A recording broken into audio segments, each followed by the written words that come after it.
नमस्कार साथियों, मैं मनोज कुमार, आप देख रहे हैं मीडिया सोर्स न्यूज़। दोस्तों, इस समय हमारी उपस्थिति आजमगढ़ के तहबारपुर थाना क्षेत्र के अंतर्गत एक ग्राम सभा लगाता है तरौदी डीहवा में है। साथियों, बीते बुधवार को यहाँ तड़के में एक ऐसी घटना हो जाती है। एक चाची, भतीजा और उनके और परिवार वाले गए थे खेत में सिंचाई करने के लिए, आलू की बुआई करने के लिए। साथियों, वहाँ पर करंट लग जाती है और ऑन द स्पॉट 2 लोगों की डेथ हो जाती है। इस समय मैं उस परिवार में हूँ। आइए परिवारजन से हम बात करते हैं कि आखिर ये घटना जब घटी तो आप कहाँ थे और कैसे घटी। क्या नाम है आपका? हमारा नाम राजेंद्र यादव। आप धीरज के पिताजी हैं? हाँ, धीरज के पिताजी। कैसे क्या क्या हुआ था उस समय? हम तो थे नहीं यहाँ पे इस समय। हम तो बस खाली ड्यूटी में थे। हमारे भाई था, हमारी भाभी थी, हमारी औरत थी, मतलब हमारे सब थे, खाली मैं ही एक नहीं था घर पे। हम आया तो यहाँ लाश जो आ चुकी थी उस समय। लेकिन हमने लालचन को 4 बार बोल चुका था कि हाँ, जब और पहले इसके 2-4 हमको भी थोड़ा हल्का पहले छुआ लगा था। अच्छा, आपको भी करंट लगा था? हमको भी लगा था। कब लगा था आपको? हमको आज के 8-10 दिन पहले हमने उनको जाके बोला कि हाँ, एक काम करो भाई, या तो हटा लो और नहीं तो इसको लगाओ, तो 8 बजे से लगाओ और 4 बजे भोर में खोल दिया करो, क्योंकि सुबह सुबह बाल बच्चे हैं, गोबर पानी लेके जाएंगे, किसी को भी कुछ हो सकता है। तो बोले कुछ नहीं होगा। हम बोला अगर कुछ हो गया, अगर हमारी एक लाश, हम यहाँ तक उनको धमकी दे चुके थे कि अगर हमारे पास में अगर कुछ हमारा एक अगर मरेगा तो हम मार देंगे पूरे घर को। लेकिन उनको दबंग पैसा के घमंड पे वो कुछ एक बार हमारे बात के उत्तरे नहीं दिए वो। हाँ, फिर इसके बाद हम चले आए। जब बोले ठीक हटा लेंगे, लेकिन आज तक नहीं हटाया उनका। अब हमारे उस समय आपको जब करंट लगी थी, आप प्रशासन को सूचना नहीं दी थी? नहीं, प्रशासन को नहीं दिए तो हम दिए। चूक हुई यहीं हाँ, यही चूक हो गई कि हम प्रशासन को नहीं जाके बोल पाए। कितने लड़के थे आपके? हमारे 2 लड़के थे। एक तो पहले एक्सीडेंट में हो गया था और दूसरा ये था, 19 साल का था। साथियों, आप सोच सकते हैं कि इन लोगों का सहारा वही धीरज था। इसके पहले जो बड़ा बेटा था उसकी एक्सीडेंट में मौत हो जाती है और बाकी 3 बेटियां थी, और जो छोटा बेटा धीरज था उसकी भी कल डेथ हो जाती है उसकी चाची के साथ। उनको करंट लगता है, उनको बचाने के चक्कर में वो जाते हैं वहाँ पर, उनकी भी डेथ हो जाती है। तो अभी शासन प्रशासन क्या कर रही है? शासन प्रशासन कुछ नहीं कर रही। कल से जब हमको बोले कि ठीक है, काम करो, चलो लाश दे दो, सुबह जल्दी पोस्टमार्टम हो जाएगा। हमने उनके घर पर रखा था लाश, तब एसडीएम साहब नहीं आ रहे थे। तो फिर उसके बाद एसओ साहब, तीनों थाना जुटा था, 3-4 थाना जुटा था लोग। बोला कि एक काम करो, लाश को जाने दो, चलो पंचनामा बना के ले चलते हैं, तो लाश पहुँचा करते हैं, उसके बाद तुम्हारे साथ न्याय होगा। हम बोला जब तक एसडीएम साहब नहीं आएंगे तब तक हम जाने ही नहीं देंगे।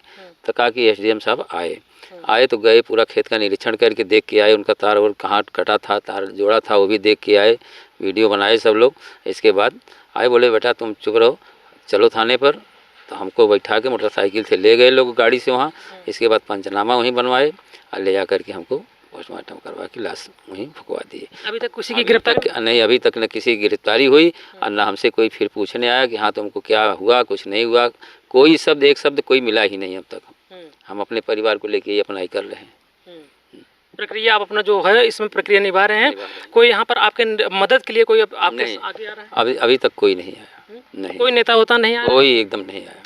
अभी तक किसी का ही पता नहीं। अभी जो लालचन के परिवार वाले इस समय घर पर हैं कि नहीं? नहीं, कोई नहीं घर पे है, सब भगे हैं। किस तरह का न्याय चाहते हैं आप लोग? हमको न्याय चाहिए। हमारी एक नहीं 2-2 बार मना करने के बाद हमको सबसे बड़ी बात है कि हाँ, जब उनको 4 बार मना किया तो इसके बाद भी नहीं वो मानते हैं। क्यों? इसका मतलब कि हमसे थोड़ा दबंग है, इस नाते नहीं सुन रहे हैं हमारी बात। तो प्रशासन हमारी कम से कम सुने। हमको उन लोगों को सबसे पहले जेल में होना चाहिए, 4-5 जन का। हाँ,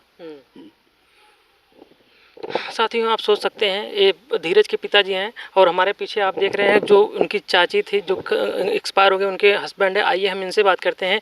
ये घटना स्थल पर थे और इनसे जानकारी आप तक पहुंचाने का प्रयास करते हैं कि इनके आंखों के सामने कैसे क्या हुआ था। इधर आ जाइए थोड़ा से। क्या नाम है आपका? हरेंद्र यादव। हरेंद्र यादव। आप जब घटना घटी थी उस समय आप वहाँ पर मौजूद थे? हाँ, वहाँ पर थे। कैसे क्या हुआ था? जैसे हम वो ट्यूबवेल की पानी चला रहे थे दूसरे का, जिसका ट्यूबवेल था, तो जब इनको लाइन पकड़ा बीवी को हमरो, तब चिल्लाया। पहले करंट किसको लगी थी? हमारे औरत को। तो हमारी भाभी चिल्लाया तो लड़का दौड़ के गया तो कुदार लेके काटने लगा। तो बोले जिसका ट्यूबवेल था वो हम दोनों दौड़ल गई नहीं, तो कुदार से ना कटल तो फड़ुआ से काटल गया। काट के तो हमारे औरत वही तार पर सो गए, उलट गई थे। एक बाद तार काट के फड़ुआ से खींचल गया। तो खींच के लेके हम तो भाई भी होश हो के हुक पकड़ के लेके बैठनी। लड़का कनी बेटा खटिया लिया, वो गल खटिया आने जो तारवा काटल है तो उनके यहाँ रहल खटिया लेके कपड़ा पर जात रहल तबले पैरवा पड़ गल, खटिया ले गिर गल, मतलब तुरंत जैसे कि खत्म। हाँ, हाँ बच्चा भी उसी हाँ तुरंत। तुरंत खत्म।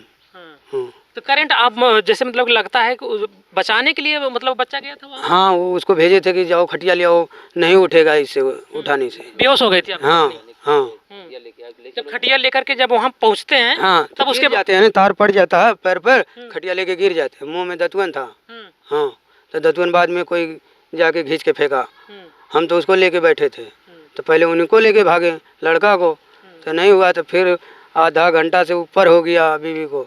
फिर एक बाद तो गाड़ी आई तो फिर लेके हम गए, तो कोई डॉक्टर नहीं करा, सब बाहर से गाड़ी में चेक करके छोड़ दिए, बोले ले जाओ कोई घर। एडमिट नहीं कर रहा था? नहीं कोई नहीं क्या एडमिट, कह रहे थे वो लोग? बोले नहीं है ले जाओ घर, जान नहीं है। जान नहीं है। हाँ एक्सपायर हो गया। हम्म। हाँ तो जैसे कि एक लोगों को करंट लग जाती है, जैसे कि आपकी पत्नी रजनी थी, उनको करंट लगता है, तो क्या तत्काल वो लोग करंट बंद नहीं करते हैं उस वक्त? नहीं कौन वहाँ बंद करेगा, अगर कौन साथियों रहेगा? हम्म, कोई नहीं था वहाँ। कहाँ थे वो लोग? वो लोग पता नहीं कहाँ गए थे। हाँ लोग कोई नहीं था वहाँ। करंट कब बंद हुआ था फिर? करंट वही तो फटुआ काट के उसी तरह पड़ा रहा। फिर बाद में शायद हमारे भट्टा वाले अंकित मलकार फ़ोन किए तो कल्लू आया तो कटा, तब कटा लाइव। हाँ किस तरह का न्याय चाहते हैं आप लोग? क्या चाहते हैं शासन प्रशासन से? हम न्याय हमको जो चाहिए वही चाहिए। हमको कोई न्याय नहीं चाहिए, हमको पूरा जेल में जाना चाहिए, पूरा उनके परिवार जी? को, सबको, पूरा परिवार को जेल होना चाहिए। हमको और कुछ नहीं चाहिए, पूरा परिवार जेल में जाना चाहिए? चाहिए। जैसे हमारा परिवार गया वैसे उनको परिवार जाना चाहिए। हम उसके बाद देखेंगे क्या होगा नहीं होगा। अच्छा ये बताइए, जो करंट उतरा था वो झटका ही था कि वो लोग मतलब कौन सा करंट उतारे थे? डायरेक्ट लाइन था 440 वोल्ट का। कौन सा लाइन उतारे थे? 440 वोल्ट का लाइन उतारे थे उसमें लोग। हाँ नीचे जमीन जो भीगी हुई थी, पानी था? कुछ नहीं, एकदम नहीं। सुबह वो सुबह का शीत हुआ था, पानी एकदम कुछ नहीं वहाँ था। नहीं था, सुबह था। अरे आप लोग चल के देख लीजिए, वहाँ जाए लड़का ले जाकर दिखा देगा कैसे। हम तो थे नहीं, लेकिन हमारा ही खेत है, तो वहाँ जाके आप देख लीजिए कि हाँ किस तरह से वो लोग किया था। और तीन राउंड घुमाया था। वो भी कौन तार था? अगर हल्का तार होता तो कोई बात नहीं, लेकिन वो क्लच वायर वाला तार था बंडल का, वो कट भी नहीं सकता था, स्टील वाला था। साथियों कलेज वाला तार जैसे कि बता रहे हैं चाचा, मतलब को वो तार जो था बहुत मजबूत था, इस वजह से तार कट भी नहीं रहा था। और उसमें 440 वोल्ट का जो करंट होता है डायरेक्ट वो खंभे से उसमें उतार देते हैं। और वहाँ पर जैसे जाते हैं, पहले रजनी को करंट लगता है, उसके बाद तार किसी तरह से बता रहे हैं, मैं फरसा से काट करके तार अलग कर दिया और अपने बेटे धीरज को भेजा कि जाओ खाट लेकर के आओ, ये बेहोश हैं, जा नहीं पाएंगी। वो जाता है घर पर पहुँचता है, वहाँ से फिर खाट लेकर के आता है अपनी चाची को बचाने के लिए। उसके बाद उसके पैर में भी करंट लग जाता है और ऑन द स्पॉट उनकी भी डेथ हो जाती है। अगर इस दौरान अगर वो लोग, लालचंद के परिवार के लोग अगर देख लिए होते कि करंट से किसी को करंट लगी है, अगर वो तार हटा देते, शायद हो सकता है कि धीरज की जान बच जाती। साथियों धीरज इस परिवार में, दोनों भाइयों में वही एक इकलौता था। इसके पहले उनके धीरज के जो बड़े भाई थे उनकी एक्सीडेंट में, रोड एक्सीडेंट में मौत हो गई थी। एक धीरज जो इस परिवार का चिराग था वो भी इस दुनिया को छोड़ करके चला गया। अब इस परिवार में कोई चिराग नहीं बचा है। इनकी 2 बेटियां हैं और इनकी 3 बेटियां, बेटियां ही बची हैं। साथियों बेटियां किसी का कब तक सहारा होती है? सबसे ज़्यादा लोग उम्मीद बच्चों से करते हैं, अपने बेटों से करते हैं, और दोनों बेटे इस समय नहीं हैं। साथियों जो लोग इस तरह से करंट अपनी पशुओं से बचाने के लिए आप तार लगाते हैं, करंट लगाते हैं, आप लोग अगर इस तरह से लापरवाही करेंगे तो ऐसी घटनाएं आपके भी एरिया में हो जाएगी। अगर हो सकता है कि आज इनका परिवार गया है, आपका परिवार जाएगा, तो आप क्या करेंगे उस समय? आप बस पश्चाताप ही रह जाएगा कि मतलब काश मैं एक कदम नहीं उठाया होता तो मेरे साथ ये नहीं होता। हो सकता है कि आप इनके दर्द को नहीं समझ पा रहे हो, लेकिन जब आपके साथ होगा तो आपकी निगाहें उस समय खुल जाएंगी, आप कुछ नहीं कर पाएंगे, पूरी ज़िंदगी तड़पते रह जाएंगे। साथियों ऐसी घटनाओं को लेकर के आप क्या सोचते हैं, आप क्या समझ पा रहे हैं, अपने विचार कमेंट बॉक्स में ज़रूर दीजिएगा। फिर मिलते हैं दूसरी खबरों के साथ। धन्यवाद।